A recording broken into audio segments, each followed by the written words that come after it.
Hello, everyone, and welcome back to the Noor Podcast. We are on episode 8 at the moment. Before I get started and kind of talk about who's here today as our guest, I wanted to just say a huge thank you to all of you that listened, especially on Instagram over the last episode, The Indian Effect. I think one of our videos got over 150,000 views, and we just can't believe it. It's been so good to see that kind of support, and we can't wait for more videos to go like this and it just to blow up, because I think we're creating really good value, and everyone's kind of loving it. All the feedback we're getting is really positive. So a huge thanks to that before we move forward. And one more thing, I just don't forget to like and subscribe to our content and follow us on both YouTube and Spotify. It really helps us, and Instagram. It really helps us to grow, and it really helps us to show that you guys love what we're doing. Leave comments, let us know what you think. All of it's really great. So before I start and bring the guest in, so today's guest is Breeze Mathew. She's my girlfriend, and she's had a really interesting journey over the last, I would say, 5 years. Out of high school and then through university, she did a couple different degrees that really wasn't for her, and she's finally landed on architecture, and she's so passionate and so talented at it, and it's very evident that it's the right choice. But I know a lot of people can relate to that, and not knowing what to do right out of high school and having that pressure. And I think we are just going to share and talk a little bit about Breeze's journey and the lessons that she's learned from it. And I think that can add a lot of value to a lot of people's lives here. So yeah, thank you. And let's get right into the episode.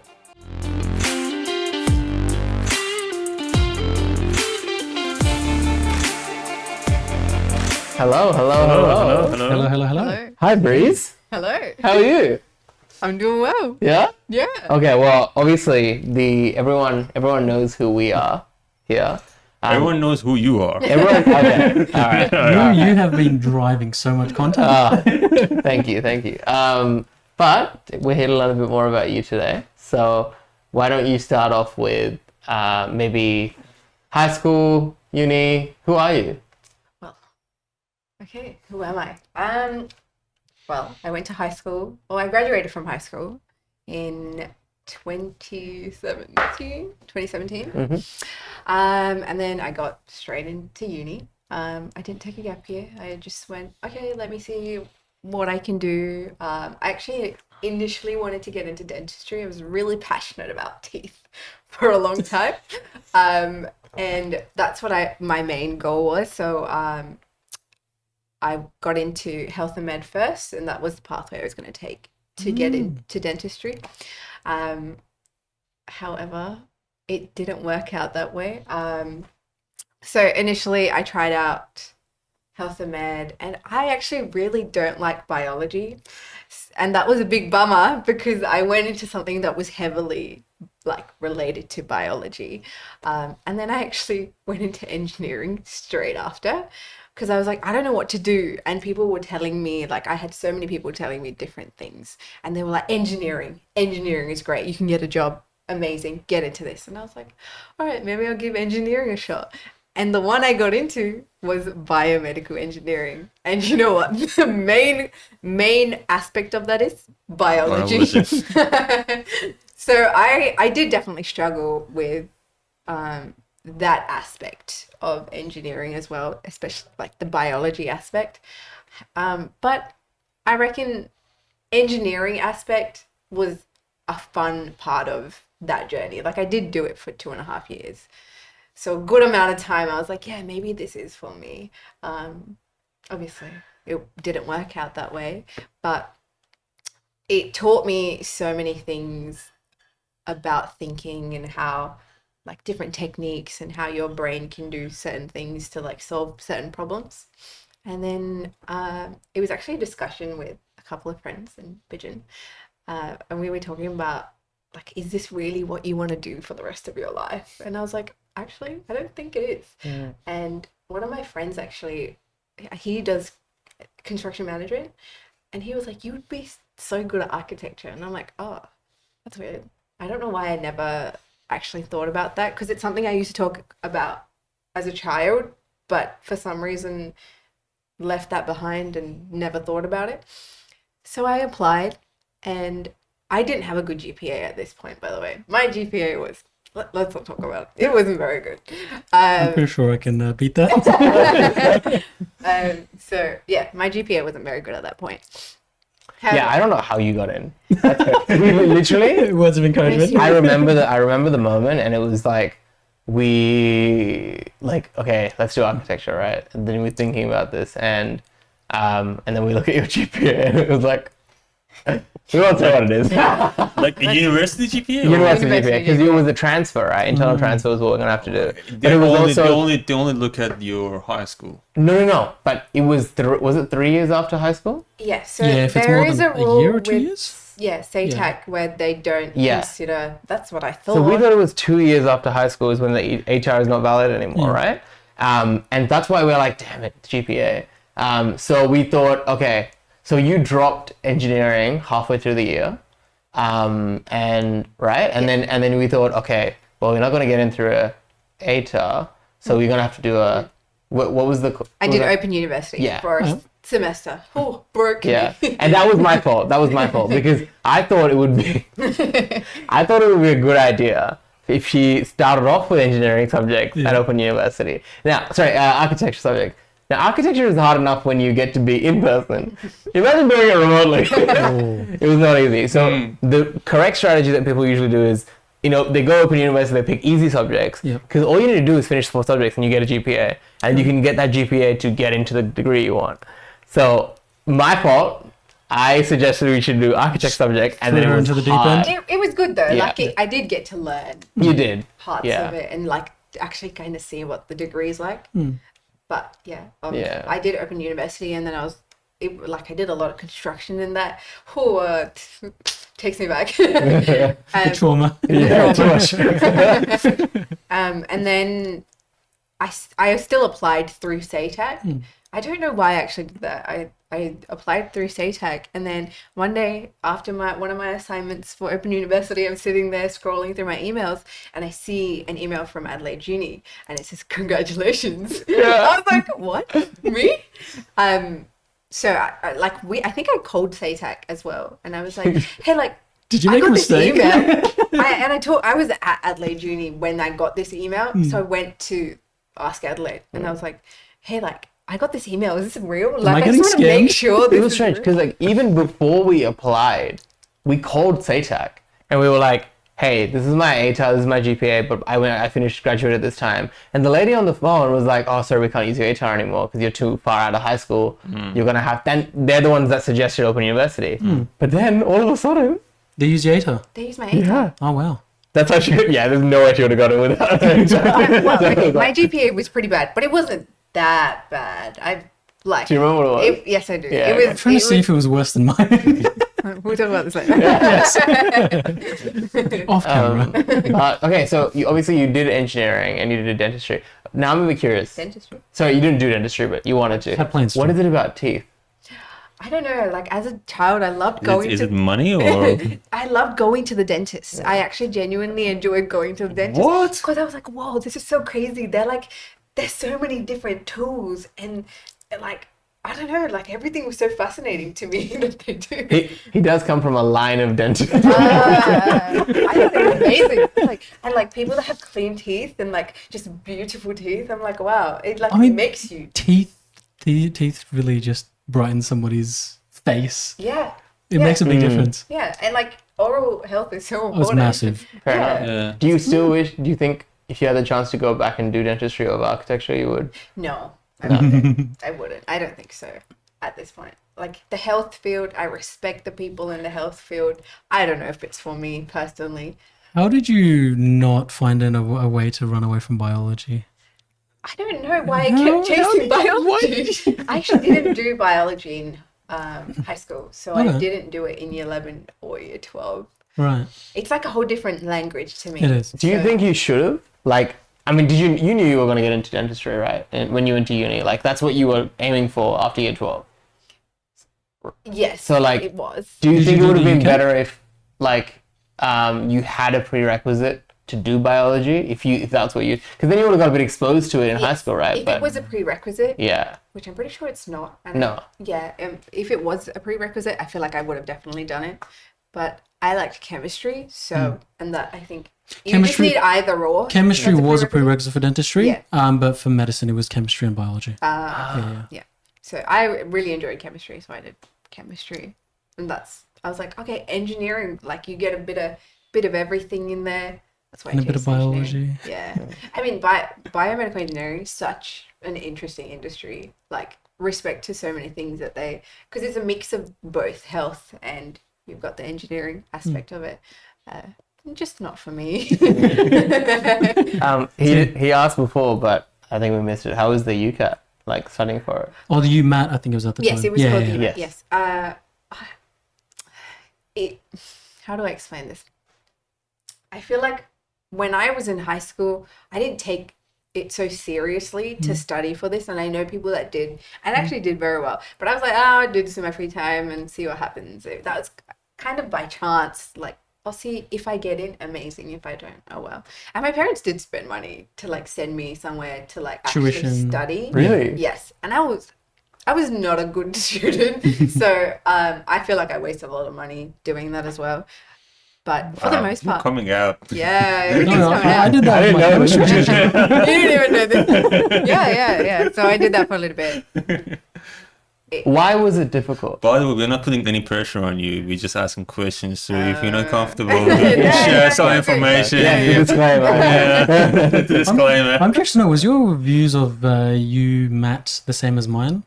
Because going Did you into do it it, as well? yeah, going into it, I was like, okay, it's gonna be all health and it's gonna be all biology, and you go in there, it's like problem solving. Yes, Like, what the hell? whole thing is problem solving. So there's patterns to each and every problem, and you have to learn these patterns to actually solve these problems.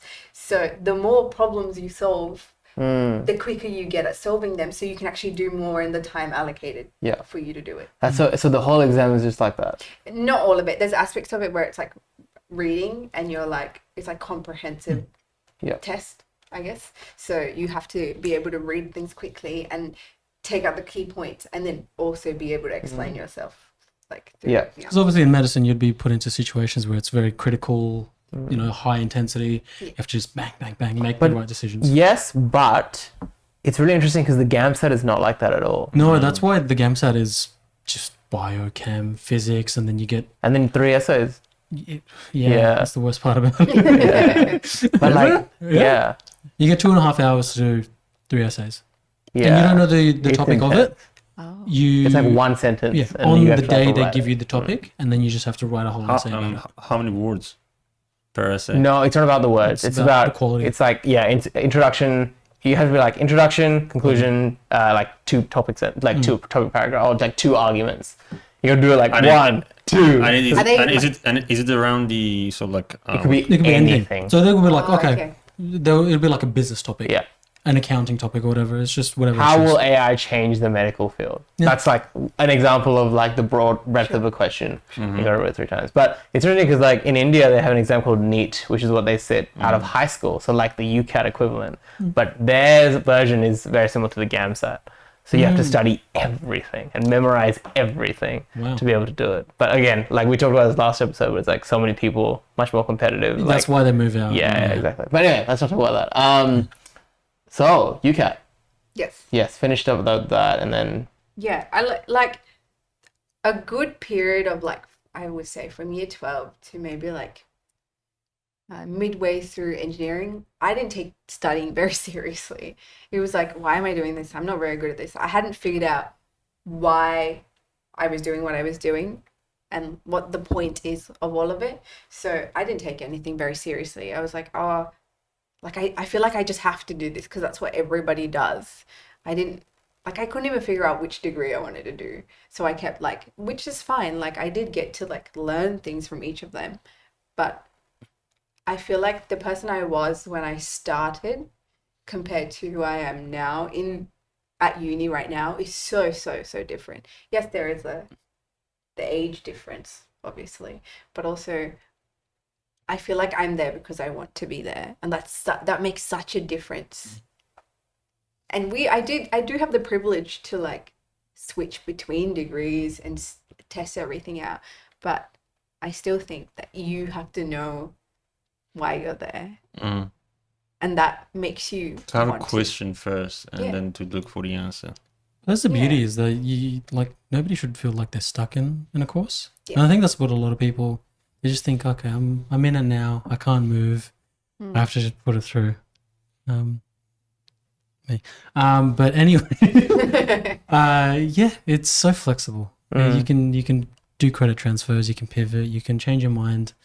And a lot of. Do you find, like, is there a part of you that feels like, had I stuck to a course, I'd be finished already? And There was for a long time. And I think it's also people around you are like, oh, like, why did you change? Like, you could have been working now. And yes, I could have, but like, I wouldn't have enjoyed what I've been doing. And so I feel like there's certain opportunities you seek when you're actually really interested in something, so you can work your way up or like explore so many aspects of it. But if I were to be like, okay, well, health and med is what I did, I get into the research industry and I just continue doing that. Let's just say I'd go into the research industry, and then I'd continue doing that. But I don't know how fulfilled I would feel if I had continued. Although like part of me regrets, all that. It is like time wasted, but I gained so much knowledge from it, like how to think in particular and how to like quickly think of solutions in any situation. I gained through going through all of that. so you'd say instead of tertiary education, you got life experience and life education. Absolutely. It's so interesting when you say time wasted, because I feel like it's got a lot to do with what other people are doing around you. Like if the norm was you finish high school at 18 and then you spend 3 years figuring out what you want to do and then you do it, right? If that was the norm, No one Like- would say it's a time waste. no. Actually, people might be more fulfilled in what they do. The question is, so when obviously you did go through different phases compared to other people at your age. So, for instance, some people, by the time you were changing from one course on the course, some people were about to finish the degree and going to work and probably are in a different stage of life. Have you ever been into the situation that you compare yourself and probably get jealous or envy of, what could have happened or what might happen? Because I'm gonna ask another question after that, but have you ever had that feeling? Initially, for sure. Because like all my friends left. Like I started with all these friends and then all of them graduated and completed their courses. So it was a little bit difficult in the beginning. But I've made so many new friends now. And like, again, I always think like if I hadn't done this, then I would have never met these people. I would have never gained this knowledge that I have. So I don't feel that anymore towards anyone. Like To me, to be honest, I mean, it feels like that you were practicing the future way of life, because with all AI things, evolving, that they're talking about every 5 years with all these evolutions, people gonna change, professions every 5 to 6 years to 10 years. So they're estimating so one human being gonna go through 4 or 5 at least different professions through their career. And I don't think people are ready for it, because they're like, I've built so much on that, and they're like, I'm not gonna leave this. I'm gonna stuck to it. So how do you what method do you use, or what made you to be flexible, to go to be able to actually leave something? Because the most important thing in life is time. And you leave your time and effort that you put on something and you just jump ship. How did you justify it to yourself? I think I just had hope. All right. I don't know how else to explain it. Like I had hope in seeing something better happen for myself. So it's like, yes, I did do this much time in this degree. But I'm like, I think I can hold on to this hope and hope for a better outcome Mm-hmm.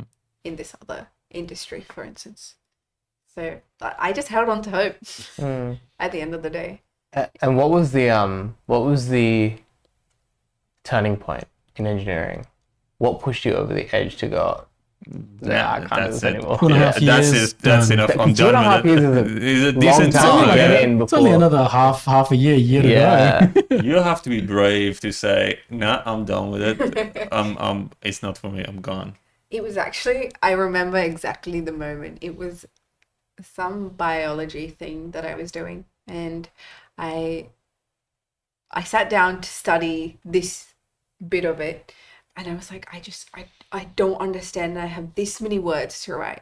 I'm like, I can't believe this is my life. And it was just like, it was so overwhelming because I'm like, okay, like I know how I have to do this, but like, how am I going to do this? And then that's when this conversation came up as well. And all of a sudden I was like, you know what? I'm going to do it. I'm going to apply for this other thing. Because that was a breaking point for me. Because I was like, why am I still doing this? Like I was trying to convince myself, this is okay. Like I can continue doing this. If I tell myself enough times that I can do this, I can do it. So I was like, no, it's fine. I can do this. But that last assignment that I was supposed to submit, that was the breaking point. I was like, I don't even know why I'm doing this. So I was like, I'm just going to apply. Let's just see what happens. Did you do the assignment? No, I didn't actually. I dropped out. One breaking point, wasn't it? Yeah, so I dropped out straight after I got into, I think, Open University. And that was hard. That period was hard because it was like, I don't know where this is going to go. I don't even know how well this is going to go. So I was like, I could lose everything from doing this, but God really provided a path for me there. Yeah. So I got into architecture straight away, and I started. It was a little odd starting with so many young people because everybody, like a lot of You're people. young, so Yes. what do you mean? Yes, young I am. People? But comparatively, like everybody who started graduated from high school, and I've been out of high school for like 3-4 years. Yeah. Not to put shade on it, but apparently I only learnt this the other week from my partner was because they were applying for uni as well. And apparently when you're like over 22, 23, you're considered a mature student in uni. And I was just thinking about it. I was like, Well, I think when you speak to like being a mature student, I mean, by the term, and you go back to uni, because obviously I hang out with her a lot at uni as well, and you see the 18-year-old straight out of high school, and then you see the relative maturity. No, yeah, like, but even there's only a small amount of people that have really come to the realization of what life is about and like how serious uni actually is. yeah, they're still stuck on that There's actually a very sunshine and rainbows. yeah, exactly. But that was actually what I was going to ask is like, what do you see yourself like? Obviously, you are around a lot of younger people. What do you like? Do you relate to them of when you first started to uni, or like, do you feel different and like, do you feel included with your cohort essentially? And like, Yeah, absolutely. Like we have students that are mature age as well. So like a lot of us vary in age, and a lot of people drop out during like every year. You see it get smaller and smaller. So you kind of see the people that actually do want to stick around. I think architecture is one of those degrees that you have to know that you want to be there to actually continue doing it, because it's not an easy degree. Like it requires a lot of sacrifice. How many times did you get that abused that, oh, you're studying architecture, you're just drawing stuff, painting stuff? Yeah, absolutely. Yeah. Oh, so you just draw all day. You just draw all day, it's like... Unfortunately, There's so much work that goes into architecture because I knew somebody that actually dropped out 2.5 years into architecture. But it was surprising the way that you say with your engineering. It's like they got to an assignment and they're just like, why am I doing all this work? It doesn't make sense to me.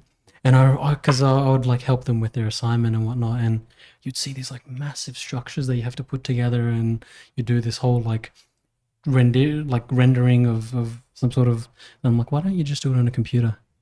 Like, because you have to buy the materials and you go buy the little minifigures, and then one day after a shopping trip they're just like, what am I doing with my life? And then switched over to journalism and it worked out really well. wow. Yeah. Oh. Oh, that's good. It's always the case. It's just you can never be too far into a course. Apparently, architecture, if not the most difficult, but is one of the most difficult courses. Hmm. Why is that? Why is that? I mean, and why people don't really understand it? Is it the creativity? No, it's actually quite mentally draining. Hmm. Yes. So, for me, I feel like I want to graduate on time and move on with the rest of my life as well. Part of me is still like, like I want to get married and like actually work in the industry. So getting through it, there's not a lot of room for me to fail per se. So it's you put a lot of pressure on yourself, and it can be very unhealthy, because there's days I'd go on working for like, I don't know, 3-4 days in a row, and you forget to eat sometimes, and you get like 2 hours of sleep. So it can be very draining, and that's an unhealthy side of architecture. And so because of all that it requires, it breaks a lot of people. That's what I would say. Mm-hmm. So you got to be able to like pick yourself up and continue. And I guess that's where the can be passion, resilient. Yeah. having the passion means you'll starve yourself sometimes, potentially. Hopefully not. Hopefully not. Fingers crossed. Remember to eat. But yeah, you just get so caught up in your passion, and you go, okay, this temporary feeling is not worth more than the end goal and what I want to actually achieve. Yeah. Is that what you find sometimes? Sometimes, yes. It's like when you start the project, you're initially like, oh, amazing, so many ideas. And there's so many parts of it you have to figure out yourself. We do have support, but it's not a huge amount. So a lot of it is you're depending on yourself to go out and then find that information and find that skill set so you can do it. So it actually requires a lot of work and energy and time to do it. So when at the end you are drained, that's just what happens. And I've heard the lecturers and the workshop, like the tutors that run the workshops, I heard they can be very brutal. Like people can go through and spend hours and hours and days learning, researching, making something, and they go, nope. Yeah. Go again. Very simple, no. I've heard that. It's very just emotionless. So like, go back, start again. Yeah, which is a bit heartbreaking sometimes, because you put all your effort, all your time into it, and then they're like, oh, nah, start again. And it's not just like 2 hours that you put in. Days. It's maybe weeks and months of work. So it can be a little... Do you think they sometimes do it to build character? Like on purpose? Or I don't know. Or do they just love making people's lives miserable? that is more. They're just like, okay, I've got tenure here. I get paid. I'll crush your dreams. Oh, ouch. I've seen. She can't comment on that. She's in uni right now. She's in uni. I can comment. I can comment. It's fine. But look, the question that I had, and coming back to the lifestyle, I see these days a lot of people see life as a linear path. So like they finish high school, they go to uni, find a job, find a partner, get married, have kids, buy a house, blah blah blah. Obviously with the recent disruptions and more disruption coming up, I'm not sure if that is going to work. Okay, how much your relationship helped to make your decisions?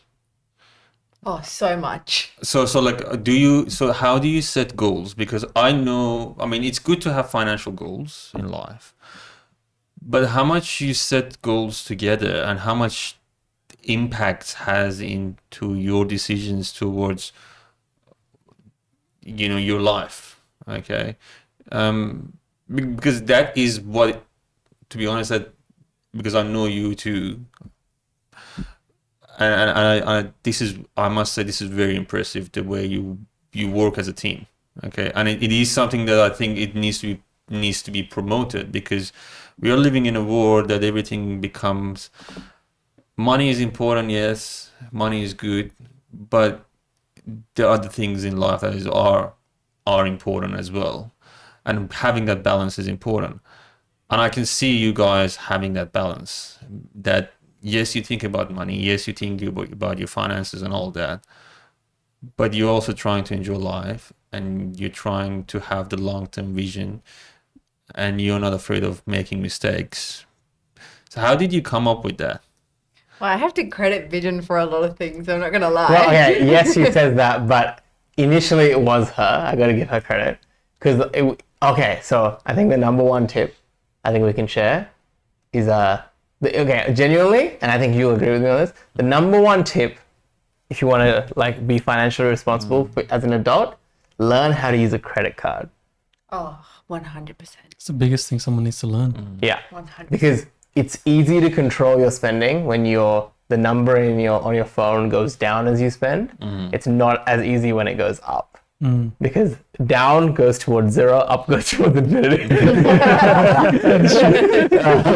And I think we learned that the hard way. I think there was definitely a year where we started. I mean, I can tell you the truth. Like, I don't mind saying this, but like, the reason we got a credit card was not because of that financial responsibility. Is because one day I was on like watching videos and I'm like, oh, American Express sounds awesome. And then I looked at one of the cards and it says member since like it's got the date you first registered. So I'm like, all right, I'm gonna get one as early as possible. So when I get older, it'll say I've been a member for longer. And I want a history with them, you know. So I got, what was the first card? We got the, I think it was the Amex David Jones, the platinum one. Not the platinum one, the other one. Just the basic. The basic one. But yeah, not great. But it taught us so many lessons. Taught us so much about how money can disappear and leave you with nothing. Like, when you spend money and that number goes up, you have to give that money back. It's so easy to Every spend. dollar is like a degree of pressure. It just goes up. But then I think what's dangerous is that, so initially it's like, yeah, you feel a bit bad. And then you keep going, you kind of get comfortable with debt. And that's when it gets really dangerous. And like you just, you overspend. It makes you live paycheck to paycheck. Yes, it forces you to do that. Because you're like, okay, I'm going to forecast how much I'm going to make. This is how much I can actually spend. Yeah. This is what I'll pay back. And it's a never-ending cycle. Yes.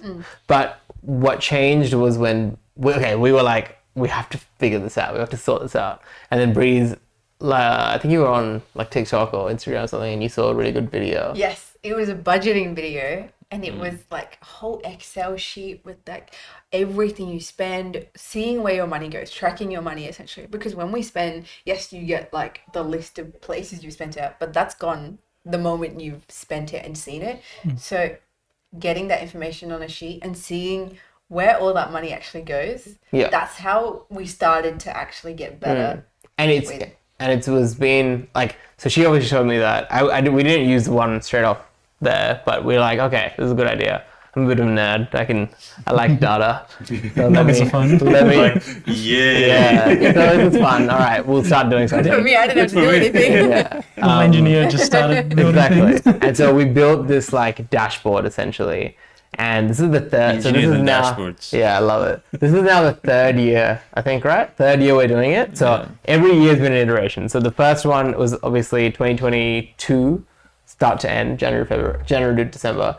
And the first lesson we learned was if you take your time to actually like put through all the money you spend and what you're gonna like budget, what expenses you're gonna have for the whole year and put it down, that in itself is such a valuable lesson of you won't. And the only difference it makes is when you at the end of tax time you see how that number, you're not gonna ask yourself, oh my goodness, where did it go? Because You know where it went. you know where it went. So you really, and then it gets to a point where you can't blame anyone except yourself. You're like, damn. And the other thing I find a lot of people is and it comes like, because a lot of people see money before tax. Yes. So like, oh, I'm going to earn 80 grand. Like, And they do the whole budgeting thing and they're like, oh crap. I don't have anything left. Yeah, exactly. Don't spend because you're not earning 80 grand, you're earning 55 grand. Yeah. So that was one of the lessons because it was like, all right, how much are we going to actually earn? But then look, the short story is that every year it's gotten better to the point where like now our system, so now this year we started something new and it's actually worked really cool. I made a Google form. This is my idea, by the way. This is her idea as well. Because she's the user and she's giving me feedback, right? So it's like, UX. This is great. This is great. But she was like, but she was like, so originally, and I was okay with it though, we have a landing page on Excel, and you have to log in, put the details in, log out, and you got to find the cell you're putting it in. And she was like, "This is too much. I can't. I'm overwhelmed. I don't want to look at this." I'm like, "Okay, fine. We'll make a form." And it took a bit longer to set up, but now we have it so that we can literally and we have it on iOS, on Apple's, so you can save a Safari page as a icon on your homepage. So it's just on our homepage, and you just click, what did you buy, how much you spent, enter, and everything's automatic. It's great. It goes into the Excel. Yeah, and then we have each month is set up separately, and then we have monthly reviews, so you can live see your revenue and expenditure and profit and what you're expecting to save. And everything's set up really well. We have a weekly system, so that's how it works. So we each get a certain amount of money every week that we get to spend on whatever we want to. And then we also have, and then if we don't spend enough, it goes into like a reserve, and then the reserve depletes. And so also my idea, by the way. Also, it's all her idea. I just implement it. And she's honestly so much better with money than I am. Remember, she's architecture. You're an engineer. That's right. You put together whatever she's doing. Remember, I used to do engineering. So Yes, so She knows the background.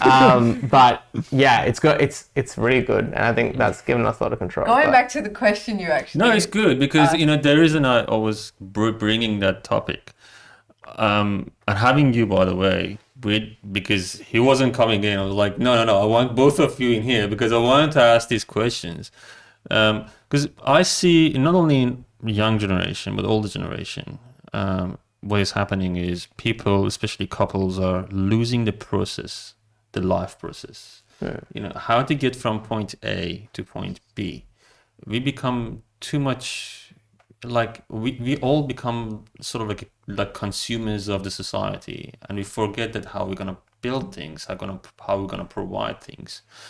And now we're in the age of the time that we're going to bring back a lot of manufacturing, and I'm not saying manufacturing is not just manufacturing, it's about building process, so like building blocks. Okay, how you form teams, how you build trust, how you go through the process of life, how do you do savings. Okay, and then that potentially creates meanings in life.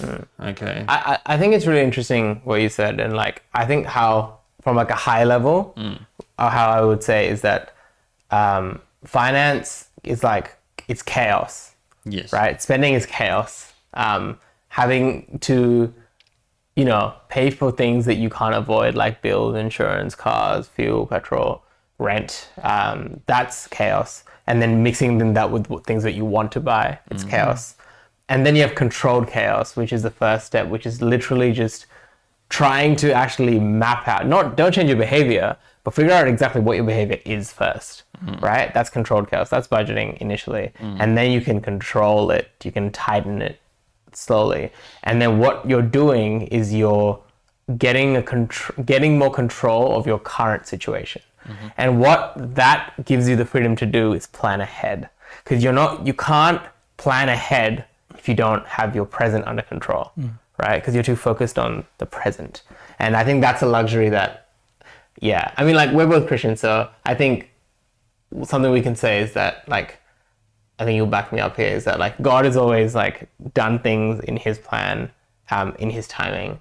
So, he's been able to help us set that up ages ago, so that now we're in a stage where, getting married soon, getting a house, life expenses are coming up. We start thinking about that. Yeah, but we can because we've had this set up already. Look, I must say that you're lucky. I hope I don't come across as judgmental, but I see a lot of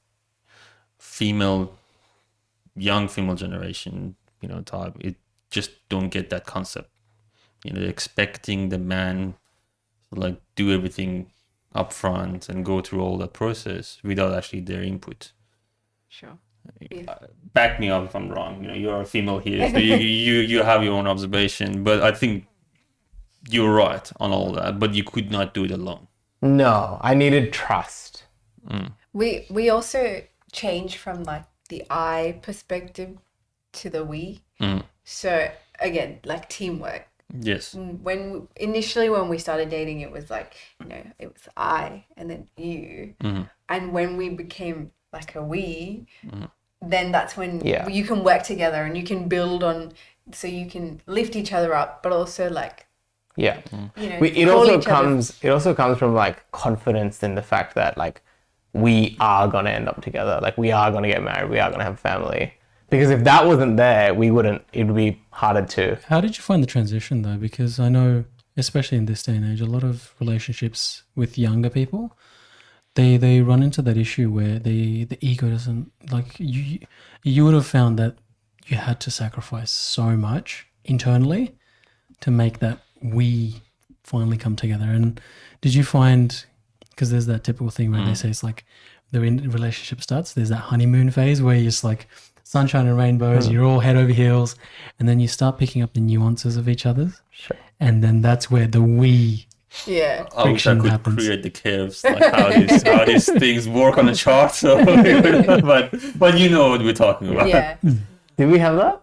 We, So wait, maybe explain when we met, and because it kind of answers the question. yeah, because we met when we were like in year 5, I think. Oh wow. Okay. So I've known Bijin for a long time, and we were like very good friends for a long time. And Family friends or just not exactly. School. We went to, we started off at school together, and then we caught the bus together for a little bit. So I got to see him like that, and we weren't interested in each other like that initially. this is such a meet cute story. But it was in Second year. second year of Yeah. uni. I was like, do I like Bijin?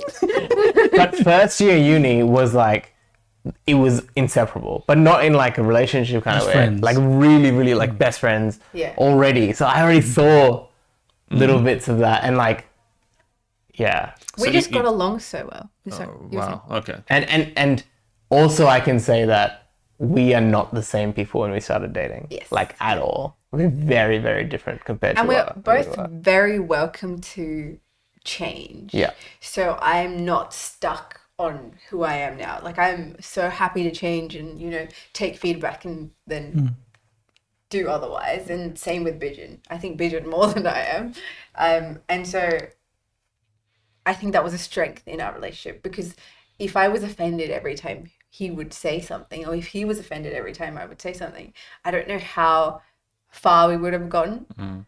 But because we were like, this doesn't come from a place of hatred, this doesn't come from like a bad place, it's like I want to lift you up, and I want, you know, we got to move together. We don't leave each other behind. And having the faith that like your intentions obviously being that you want them to improve based off your criticism and then and your feedback, and knowing that they would do the exact same for you. Yeah. How did you find that was an easy transition because of the friendship that you had, or did you find that it was quite a long process because being in a relationship and a friendship is different?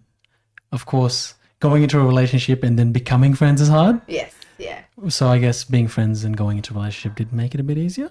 Yeah, I think he definitely did, because it's like I already knew Bijin. Like we've known each other for so long, and it was like we were already, I'd say, like best friends at that point. And so it was like, oh, like I just get to date my best friend, which is awesome. Which is what a relationship is. Yeah. It was in a struggle initially, because like going from best friends to dating initially was because you see her like I saw her every day and we had a routine because we're friends, but now you have to change that. Yes, yeah. It And was a therefore little there's bit a lot of pressure, awkward. isn't it? It's like, It It's was, very awkward. So now we're what going happened dates. exactly? Like you one day were like, okay, Nah. it's What happened exactly? happening. Okay. so I'll tell you- there isn't a getting to that path, because this is probably more on the men's side than women. I can see a lot of men jump from one person to another person to Yeah. another person to another person. Again, whether I agree or disagree, this is the reality of the society. Well, it's not my story, because Breeze is my first girlfriend. So this is like So first how did girlfriend. you I'll find tell you. that, you know, how did you find that focus? Yeah, so what happened was, I think maybe a month or two before we started dating, or before I asked her out, one of her friends told me that she likes me. And I think in the moment I was like, oh, I just see her as like a sister. he's a sister. Oh man, I like difficult. Okay. So Not even friends, Let like sisters, let me add some context. I asked her out to formal in year 11, Alright. and she said yes. But then the next week, I was like, damn, I asked her a year early before. So I'm like, all right. And the next week, I was like, hey, you want to like go on a date? And then she was like, oh, nah, I'm working on myself. That's all the And then I feel like I held a little bit of that. So, no, but also it was like, He also wanted to look a little bit cool. yeah, Like, you know, but also like I didn't want to lose what we had. But then that was like the month before, and then a month later, things were like there was a bit of tension building, and we're from Kerala, and we celebrate this festival called Onam. Well, we don't because we're Christian, but a lot of people from Kerala do. And then we were at this event, like this cultural event, and we saw each other. We like took some photos. Like it was just a normal thing. And then I got home. And then my sister actually, I think my sister was talking to my sister as well in the background, so she kind of knew a little bit. But then my sister, it was like late at night, and then she's like, she goes to me and she goes, Bijin, like when you're 40 and you have, you know, your 5 Ferraris and your 7-story house, but you're going to be living by yourself in it. It's like, stop wasting time and just ask her out. And I was like, We know you want to. I know, exactly. I'm like, stop acting cool. That pushed me over the edge, and that's when I actually asked her out. It was definitely a process. Yeah. I was like, But I don't even then know how to that react. was the decision. So you messed it up first time, but then you fixed it, sort of. But I actually, I did because not. you didn't come around. I did not. I did not I need to look. give him a Yeah, a little bit nice, you know. I did which not. is fair. I did not look like this in year 11, so I like completely understand now. She said no. But that was the decision. That didn't change how our day to day was. So then it was like the awkward part. Like yes, I said yes. Like she said yes eventually. And I asked her. How long that yes took time? Like, No, she said I'll get back to you. And then you said. Actually, I don't know if you officially said yes, but it's just like the next time we saw each other, it was kind of assumed it You was could a just yes. feel, Yeah. yeah. It seemed like But it was yes, still but- weird. It was still weird. And then maybe it took like another month for it to like, okay, I'm not your friend anymore, I'm your boyfriend. And it's like a bit different. But So what you see in Hollywood in Hollywood movies is not the reality. So this is the reality of everyone's life. reality is a bit Yeah. different. Yeah. This is the reality of life. Yeah. But I find we it's- didn't have we didn't have a Hollywood The Bollywood. honeymoon. A honeymoon phase? Yeah. I still feel like we're in a honeymoon phase. It's been 4.5 years. I don't feel like it's ever left because Yeah. I still feel very excited to see him. And I like that initial feeling has never really disappeared. So to me, I'm like, oh, like this is still like super fun. Yeah. That is the cutest I'm thing. enjoying Don't get me wrong, like we still have like disagreements but I think it's like we said, it's like a process. Oh, we have yeah, a process absolutely. to deal with it, and we do, and we're very Our effective by it. communication is very, On very point. I think that's one of our strengths Yeah. to like actually staying together, and because we want to do this, so we had to get better at communicating with each other, and so And willingness to listen to each other's Yeah. feedback as well. So where did you? I mean, what was This your? was meant to be our architecture, but hey, I love it. Oh, But, we'll keep get going. that. We'll get back to that. not really Yeah. Architecture aside, this is where like Bijin and Breeze's kids in the future will be like, Oh, oh, that's her mom and dad there. And Wow. it's honestly the cutest. Look, I mean, I would take it back to the architecture, but I mean, architecture is about life. Okay, how and do I you- want to build a home with him. That's Aw. that's. I didn't want to make it that romantic, but that's the reality. Yes, so that's all about that. I mean, I used to have a mentor in architecture who used to say the most difficult building to design is a home. Because anyone can build a house. Anyone can build a house. Yeah. It took me 5 years to actually get what he actually meant. And it's actually very difficult to design and build a home.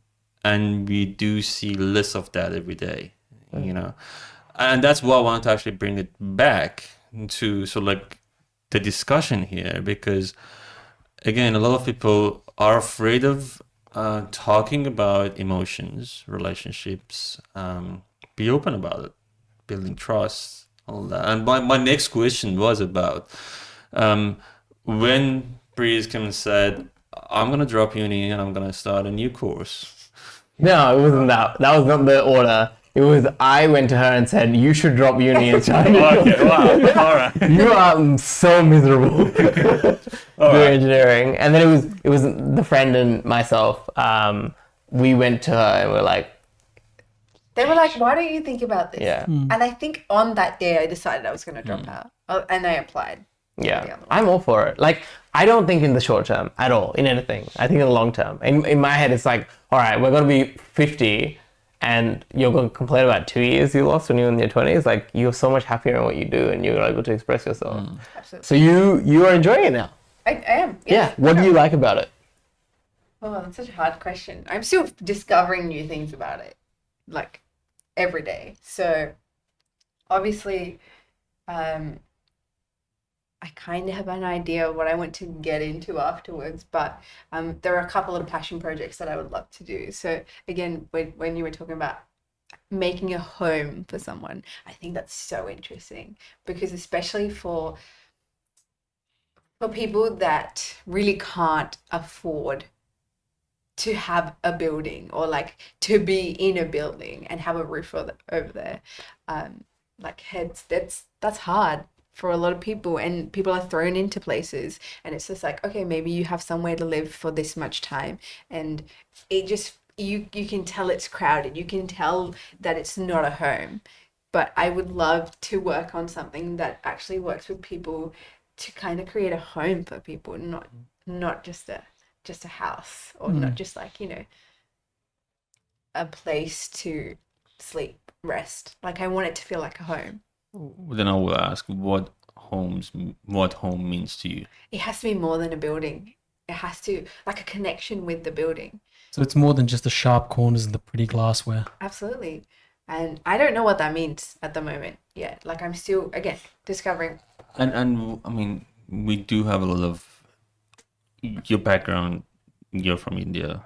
There's a lot of heritage background there, and culturally rich in terms of the community, family, all that. I'm pretty sure that has a lot of influence on you. But you also raised here in Adelaide, which also in Adelaide, in general, in Australia, we do have a lot of beautiful homes, stone-made homes and all that. And then last 20 years, then we have this shift towards more of the cookie cuts type of homes that is just becoming more and more happening. How do you think that Australians are aware, not only Australians, but people are aware that how important is home to them and why it's important? So how do you see that connection? As in, do they see that it's important? Yeah. I don't really think so. I think, like, privilege is a huge part of that. And especially when I get the chance to go back to India, and you get to see different parts of India, and you don't have to go far to see that. So, like, even just seeing that, and then you, like, not living there per se, but like you get to live there for a little bit and experience that, and it's so different to living in Australia. Like, I could still be in a beautiful home or beautiful house in India, and you can still see the differences in all the, like, buildings next to you can be vastly different. And it's, in Australia, it's pretty much the same. You have houses, like in on my street, it looks pretty much the same. I don't know what's going on inside, but, like, from the outside, it's all the same. But there's you can really see there's a difference between the two. And I don't think people realize how important that aspect is, for sure. And I think that's why I really want that to be something I can work on, or, like, at least discover a little bit more about, so everyone can kind of experience what it feels like to have. And how do you think that the women's perspective, because architecture traditionally is a male-dominated industry. It has been for centuries. It's one of the oldest industries, okay? If not the first, probably the oldest, because the first thing was to build a shelter for humans, okay? So that's where it started. How do you think the women can change that and have an influence on that? Or women's thought process?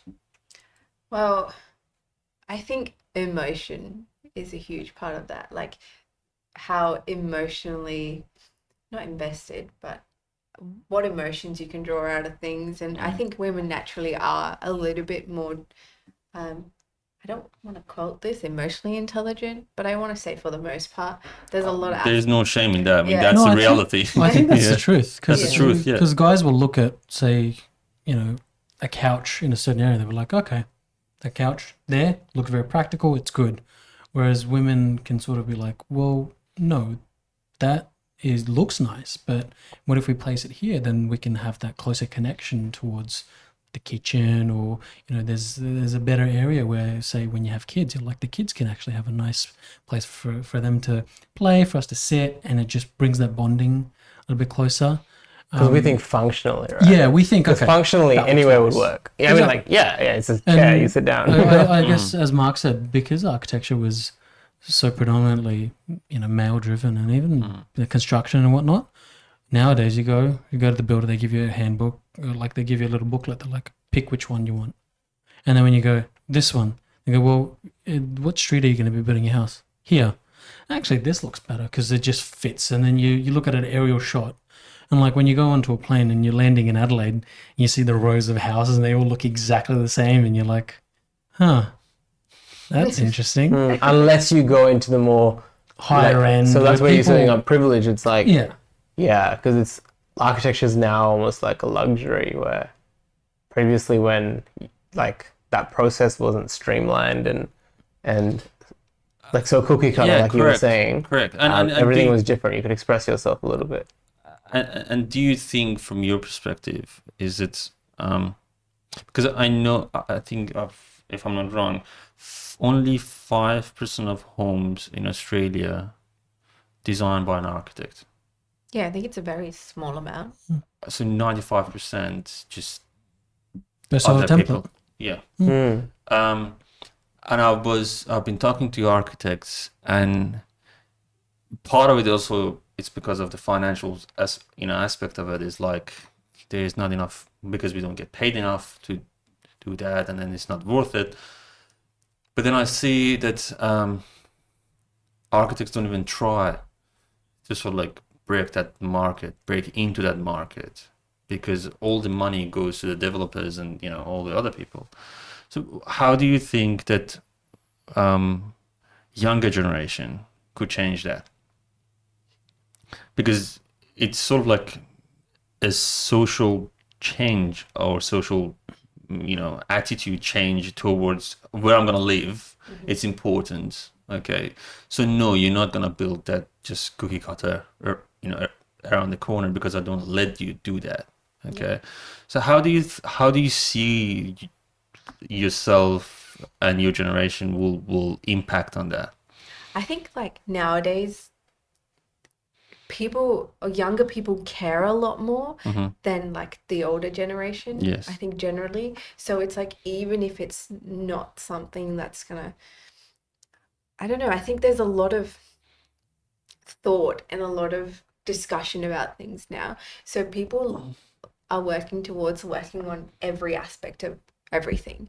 So potentially that will open up an area for architects in some way to humble themselves.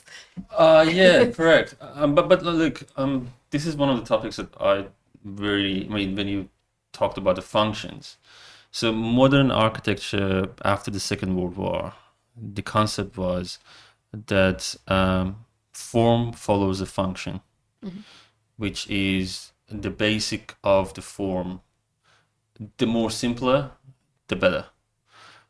But then, some of the architects are really, really renowned architects. They were like, to get to that level of simplicity, which is the most beautiful thing, is really difficult. Okay. And then because there was because after the war, everyone going back home, there was a huge demand on sort of like housing.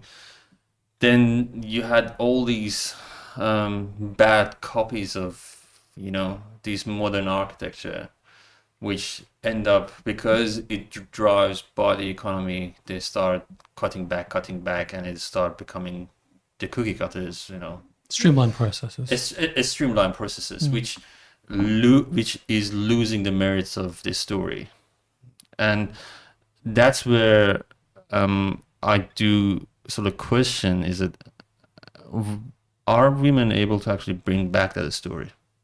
Do you think? I don't know. I feel like both men and women bring different things into architecture because there's certain parts of how like our biological aspects and like how our brain works that we can actually work together to create something very beautiful.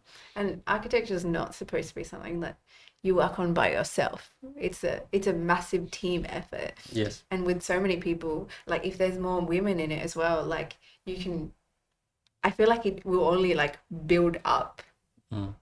You know, like it's such a great perspective that they also bring in. And I don't know the amount of women compared to men in architecture. Like I don't know the statistics of that, but I don't think. How is it in your class? Like from your experience? I don't know. I think there's a good amount of both Yeah. at the moment. Yeah. I do see that. I see architecture as a more of a gender neutral. Maybe Yeah. I don't know in the field, but it's becoming more. It's becoming more because I remember like acceptable. even like with my friend, I'd go to the classes and it actually looked Good like a perfect balance. balance, yeah, Yeah. of guys and girls and sort of and I think going back to what you said, it's like I think if architectures put their ego aside, and especially if it's like That's impossible. male dominated, if they put their ego aside and actually work together and give that feedback, and jumping back to if even the lecturers, hopefully not all of them just go yes, no. If they can sort of give that like little bit of influence and really add their flavor onto it and allow you to start adding those layers of flavors and layers of essentially layering those tastes onto it, it can then be accommodating to everybody.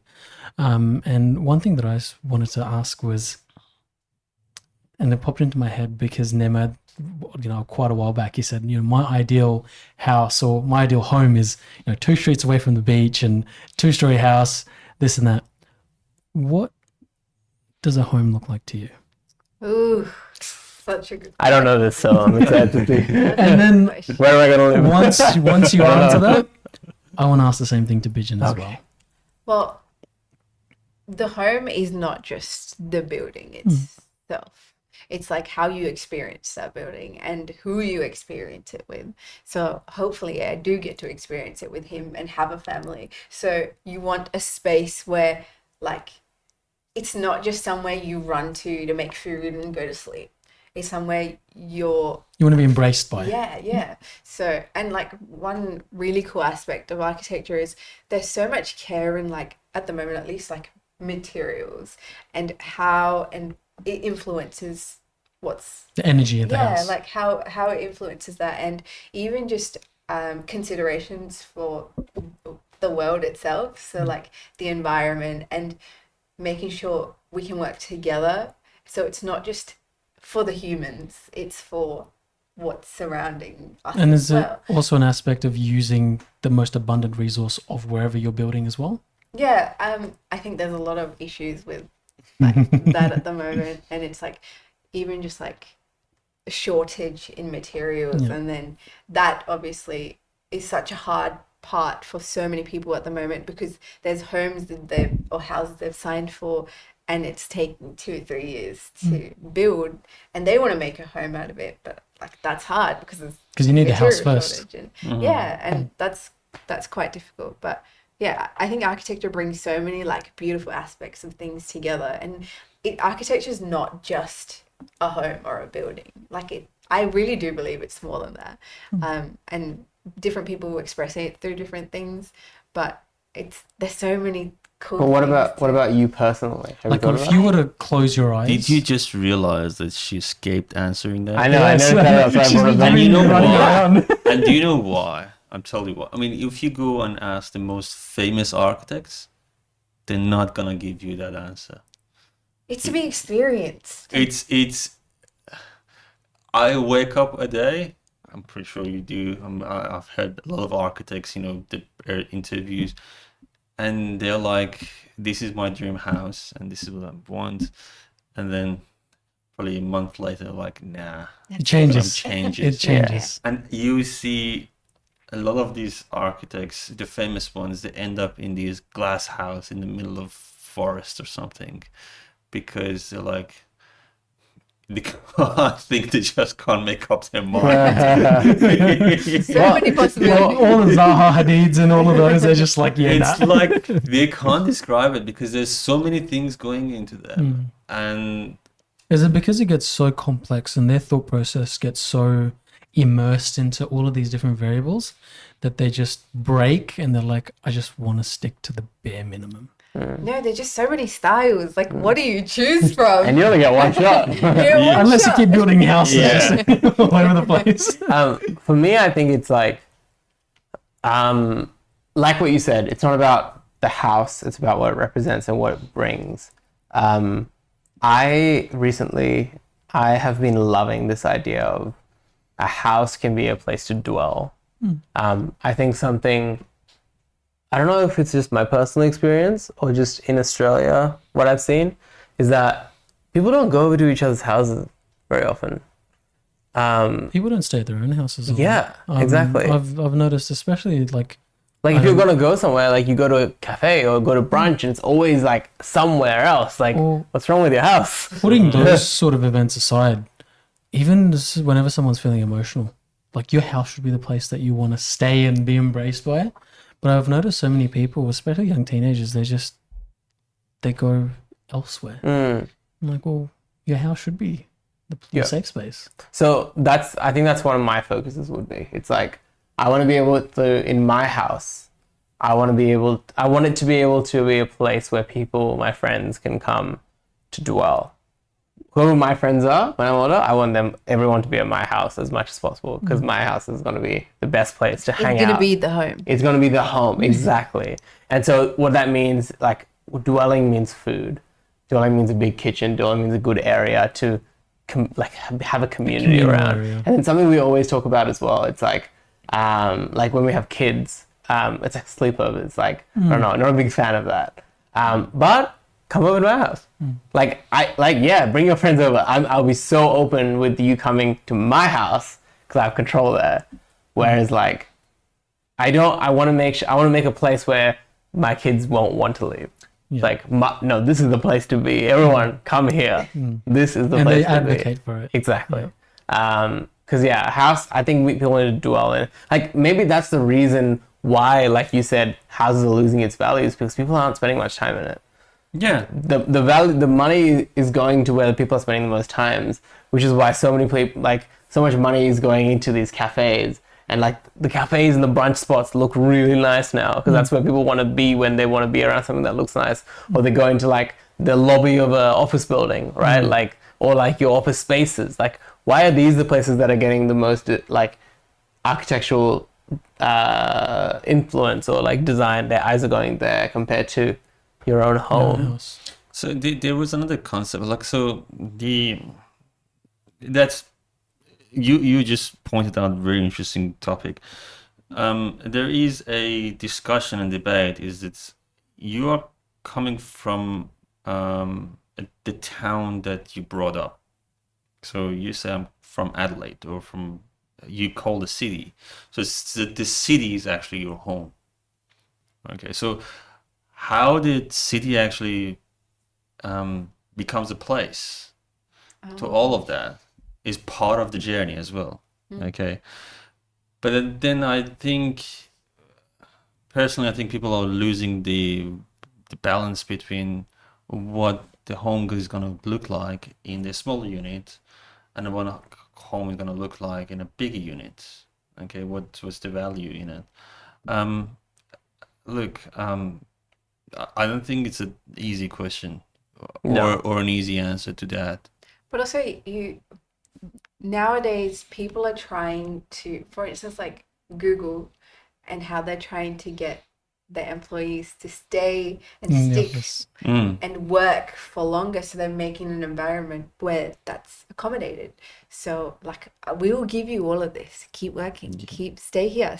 So that environment is pushing that in particular. So like, there's no focus on, like, I think the focus from having your individual home has shifted, because it's like people are like, go, like, keep keep working, keep moving. Mm. So, and that's like very real now compared to before, because like relaxing and like, sitting and doing nothing was very relevant before, but now it's like even social media, it's like go, like what's next? What's Is that next? why there's such a shift for a lot of architectures to focus on commercial and industrial projects? Is because that's where like if there was funding for architectures to focus on making houses more enjoyable for families to be in, more unique, more just genuine to each person, and then sort of I guess governments and other companies subsidize that, so it does make it cheaper for families to be able to go to an architecture and say, okay, these are the plans that I want for a home. Do you think if there was that shift, then architectures would stop indulging in companies like Google and Amazon to create those like beautiful kitchens and slides in the offices, and they structure out, so like even what is it, Apple's headquarters, it's that massive dome, they've got everything that you could ever want, so what's the point of leaving? Why leave? Stay with us. Give So, us your time. like, do you think if there was that big of a shift, because of course like architectures need to earn, they need to make money, and they need to have that recognition, do you think if there was a shift in that I guess in the whole industry for architectures to start getting recognition for making those family houses and to start focusing on the individuals? I don't know if I can comment on that. I don't know enough to like actually comment on It's that. a very interesting topic and question. Look, I've been thinking about it a lot, and they say that people shape buildings and environments, and the environment shapes people. So it's like a reverse cycle. It goes on and on and on. But we're in the point of time and history that it becomes too complex to predict what's going to happen next. Or it's too far gone to bring. It's too far gone to bring it back, and also people are so lost because they're different concepts. So after COVID, a lot of people didn't want to go back to the offices, and the office buildings just losing their value. As a result, companies are like, we don't want big offices anymore. So they're emptying the offices, which construction industry and real estate is about 30 to 50% of the total of the economy. So it has a huge influence. So imagine that you suddenly have a drop of the value of your commercial real estate. It has a huge impact on your economy. Even our superannuations, I think, especially in Australia, are heavily tied to those commercial buildings. And then that's where the discussion started about how we're going to rethink about that. Okay, so there has been topics around, okay, like Google, okay, we allow to build these community sort of things that people live in a place but also work in a place. So the startups become like a family or extended family, but then I personally don't know what is the extent of the boundaries gonna be look like. Even if you think about, like, I'm going off of what my parents have said and how they've grown up, and it was like you work and you live within that same community. Yes. And it's like, it's kind of what they're imitating in some ways, like what Google's imitating. Because it's like, for instance, the houses they used to live in and how it was made. So it had to be replaced. Like the roof, for instance, had to be redone like every season or so. So it was not and they made a big deal out of it. And it was like everybody came together and all your neighbors would do this at the same time, and you're working on this together. And that's the place you live, but also where you work. And like you maintain that area. And that's kind of like, I don't know, that's kind of what I see being done. I think naturally it's going that way, but it's also important that we've gone too far and we gained so much value out of our current lifestyle that we want to stick to it rather than losing it, because a lot of our individual freedom, okay, there's still, I think there will be a struggle about how you keep your individual freedom if you push towards it. I mean, community is great, Okay, but how do you manage that? For sure. Okay. Yeah. So there is a debate between the private, public, and those liminal spaces. That describing that liminal spaces, What space, sorry? liminal. Liminal. Yeah. What does that mean? If I'm not wrong, if I pronounce the word liminal, it's so in between spaces. Ah, okay. So the concept started. So we are in this room in the podcast, and we have this street. So the street is a public place, and then this space is semi-private. For us, it's private. Yeah. The corridor between That connects the two together. that connects the two together Sure. is that in between spaces. Ah. So we're Because- talking like the pathway and So the Yeah. corridor is a place that neither is public, neither is private. Mm-hmm. Okay, so and that in between space, and I'm simplifying the thing, is a play space, because the public space, yes, you meet people, but you don't necessarily know them because it's randomness, okay, of the people that you know. In the private space, you only see the people you completely know, but in between is a place that I can see my neighbor. I don't know I don't know exactly what my neighbor is and what the private life is happening there, Yeah. but I see some part of it. Okay, and that in between space is actually vanishing at the moment. It's vanished. So have you ever noticed these heritage houses that they have this nice porch area at the front of the house? Okay? Yeah, the courtyard. At the front of the house. Okay. So these spaces used to be the in-between spaces. So people used to have their tea parties at the front. You don't mean courtyard, right? You mean like the porch, the actual, porch. yeah. The actual porch at Yeah. the front. Yeah. Okay. There's like always a statue there. There's something always a that's statue. dry- There is a sitting there, and there is a chair and desk. I'm talking about the heritage houses. I mean, there are a few of them still in Norwood, in Burnside, Medindi. So you see them. When I first came here, I was like, "What is this?" I was just like, "This is a gesture." But then I went and read that this was actually a place that people used to run their. When you said you want to run your parties or you have people, that's where they used to run their tea parties. Yeah. So in the afternoon, in the evening, you come back from work or your wife is still home. So they have these parties outside and people walk outside and then they could see each other and they interact.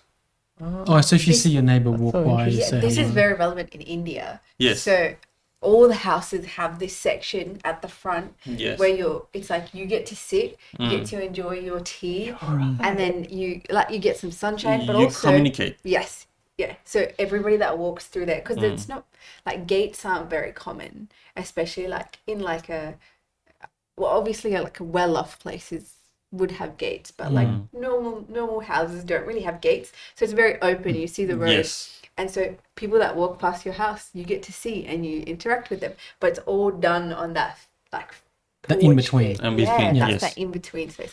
And it's still being built in India. And I wanted to connect it back to what we were talking about, the Indian effect last week. That Indians are successful in tech, and considering that tech is not just an individual guy going at the back of a garage and start developing things, it becomes actually team building and all of that. Do you see a relationship, or it's just me that's seeing that relationship? With like team, community. Yeah, I mean, definitely. Yeah, I think growing up Indian, you're kind of forced. You're connected to a community, whether you like it or whether you not. like it or Because not. when we joking like- around before, we're like, it's the WhatsApp group, The Yeah, uncle's going to chuck it into the WhatsApp group. It's going to reach, 2,500 people. Yes. literally, I I don't think you can stay an introvert in an income. Either you thrive as an extrovert, or because of that community, you'll become an introvert. Like, I don't want to talk to anyone again. Yes. I'm done. I'm Two done. extremes of Yeah, because but I see what you mean by like the team building, because even at a young age, you have to be able to. You're always just put into situations where you're with people and you have to solve problems. Most of the time, it's just eating food and talking. Is it the same with like Indian culture as it is with like Persian, Afghan culture? Yeah, I was where gonna it's like- say it's just Eastern culture. It is. It's always, there is never a dull moment. There's always, you know, your parents like, oh, there was this event that we went to, so we're going to invite people over. We're going to provide food, and you're always there. It's not you sit in your room, you get forced to. You're like, all right, go make tea. Yes. Go present the tea and go like put out the spread and the food, and always be there, hospitable. Absolutely. to Like, guests. it's rude if I was to stay in my room.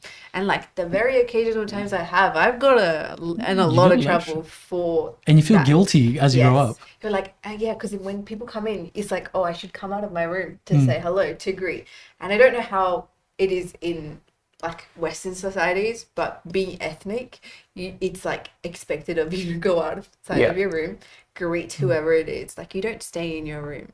I think it's Western societies. It exists to a very minimal degree, but then with our culture and whatnot, it is so ingrained in us, and it's such a big influence on it. One really interesting, I don't know, we should talk about this. It's fine.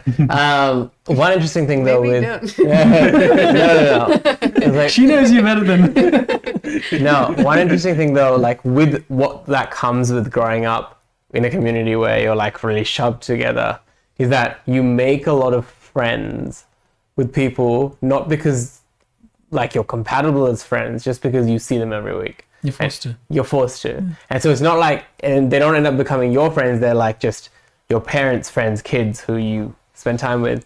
And I think growing up, that's one of the challenging things I've actually had to go through, is you get to a certain stage where doesn't actually make sense. Like, why are we hanging out together? Like, we don't have anything in common. Like, once you get to that adulthood stage, and then you have this phase of like, We just put I have together. no real friends. Yeah.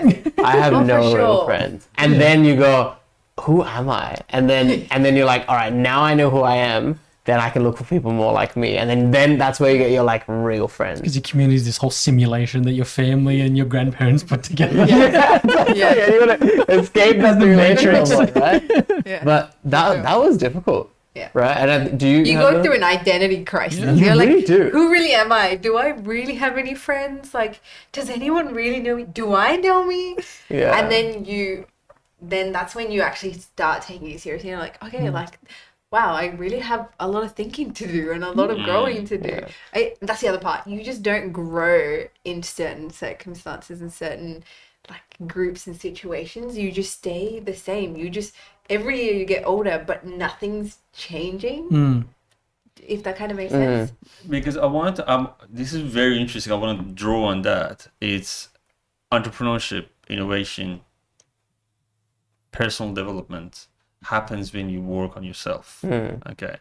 When you're too much in touch with the community, because it's explosive time that you're spending on sort of like the things that go through the community. And I have been thinking about the numbers that you pulled out last week. About 1.2% are Indians, and then 30% are Indians in the unicorn startups. Yeah. I've been thinking about it, and this comes back to the system architecture, because when the Indians migrate outside of India, they have the opportunity to have a distance with the community, or have that gap, so to go to their personal space, so into their own private space, do their own control personal it, yeah. development, okay, grow. But then they have this opportunity again to reconnect back to the community the way they want to, okay, which then it's coming back to that liminal space, which they are capable of, because, as you said, they know themselves now. They know how it is, and they know what they're looking for. Then the connection becomes easier because it's now targeted, And because it's the same community, then it's targeted relationship. It's controlled. It is controlled. And how and why it is more successful, because you've gone through that journey, you've gone through your shadows, and then you're coming out of your darkness, and then you're going towards a light, which is connecting back with a meaning, okay, and then go through that process of growth and development. Yeah. And, Well, I think you mentioned something a couple podcasts ago, and it was there's a lot of good things about communities like that, but one of the negatives is that you're punished for being different and being innovative, because there's so many, like, it's such a tight-knit community, and they want to like keep it that way. It's a bit like protective, and like if you want to do something differently, if you want to start a podcast, I'm kidding. We had a lot of I've actually had a lot of support, like, from my community. Everyone loves it. But no, as an example, like if I wanted to start an entrepreneurship and just start a company instead of doing, engineering, for example, like I would get a lot of backlash from the community. But you have the freedom here, Yes. or in the US, to say, okay, you don't have to be part of it. excuse me, I don't need to be part of you. I will go But you away. get the best of both worlds, I think. Yes. You Because- get the most, best of both. And I think that is the key success. Again, the reason I want to actually connect what we were talking about to architecture. A lot of that, because the way we live and architecture shapes the lifestyle we have, then it connects back to the way we communicate and rewire our brain, which leads us to the stuff that we were talking about last time. Yeah, there you go.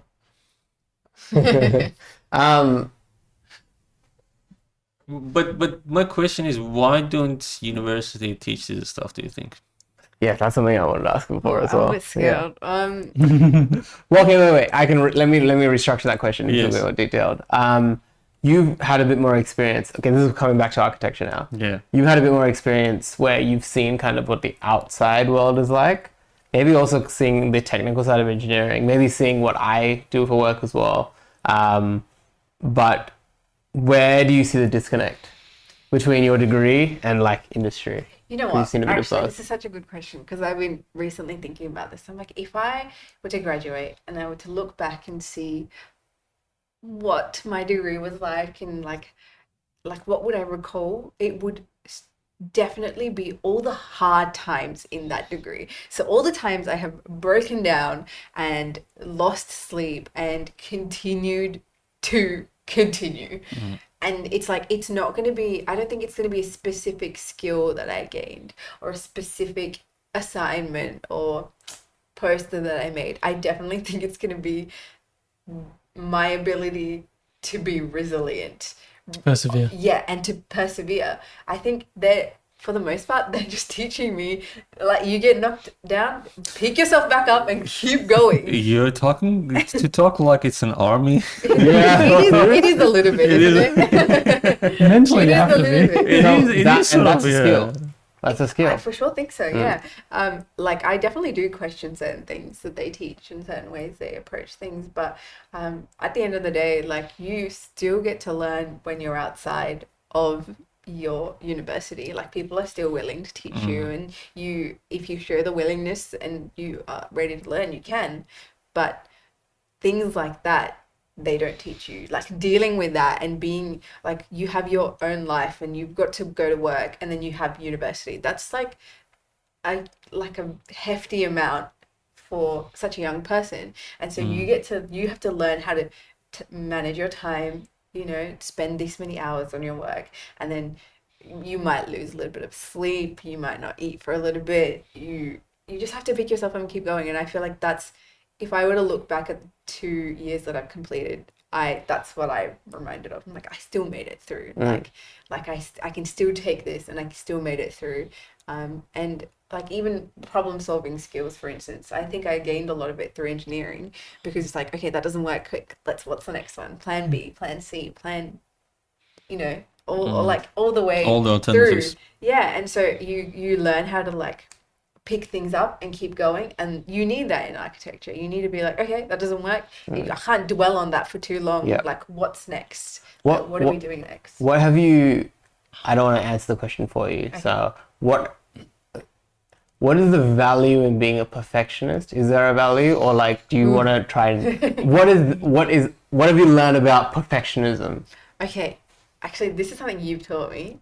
That's why I didn't want to answer it. Fail quickly and like get that out of the way quickly, because I Don't feel delay like, it. yes, because I spend a lot of time trying to perfect it in that first run. You're like, I want this to be the end result, but that's not a design process. That's not how design works. Like, you've got to work on it, you've got to change things, you've got to keep editing, like, all the way through, but you've got to fail quickly so you know that you can make it better by the end. And yeah, Bijin definitely taught me that. Yeah, we Especially had a design class in engineering, and I think the one sentence that my lecturer said that I can still remember, that I can take away most, is never pick your first idea.